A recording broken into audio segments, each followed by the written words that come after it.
I realized as I kept working with cover crops, there is just not enough time to get a lot of biomass, and we cannot get the diversity with just doing a cover crop between corn and soybeans. If we can grow corn and beans, we sure as heck can grow rye. It just takes different skills. You know, we get kind of caught into this whole corn and soybean paradigm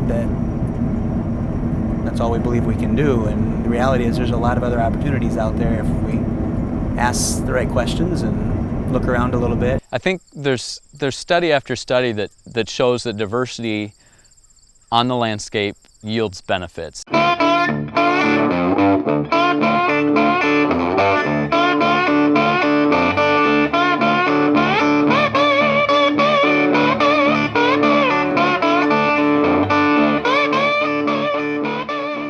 Because crops like oats haven't been grown on large acreages in Iowa in over a generation, it can be hard to know where to start.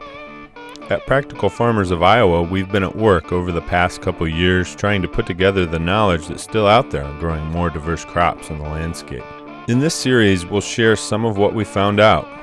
We'll talk a little bit about what rotationally raised means and a little about the history of small grains in Iowa and why many farmers across the state are looking to grow the crops again. More importantly, we'll share practical experiences from farmers across the state on how to successfully and profitably grow small grains.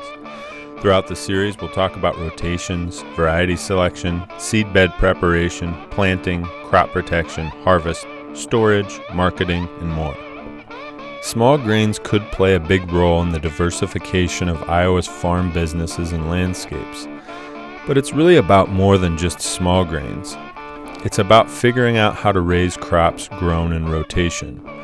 And so when we talk about rotationally raised, we're talking not only about the crops grown in rotation, like rotationally raised corn or rotationally raised soybeans, we're also talking about rotationally raised livestock that have been fed rotationally raised corn, beans, or small grains or hay.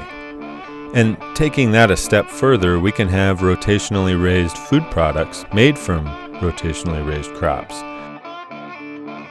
Over the next few months, we hope you'll tune in to learn how to diversify to make your farm sustainable, profitable, and strong.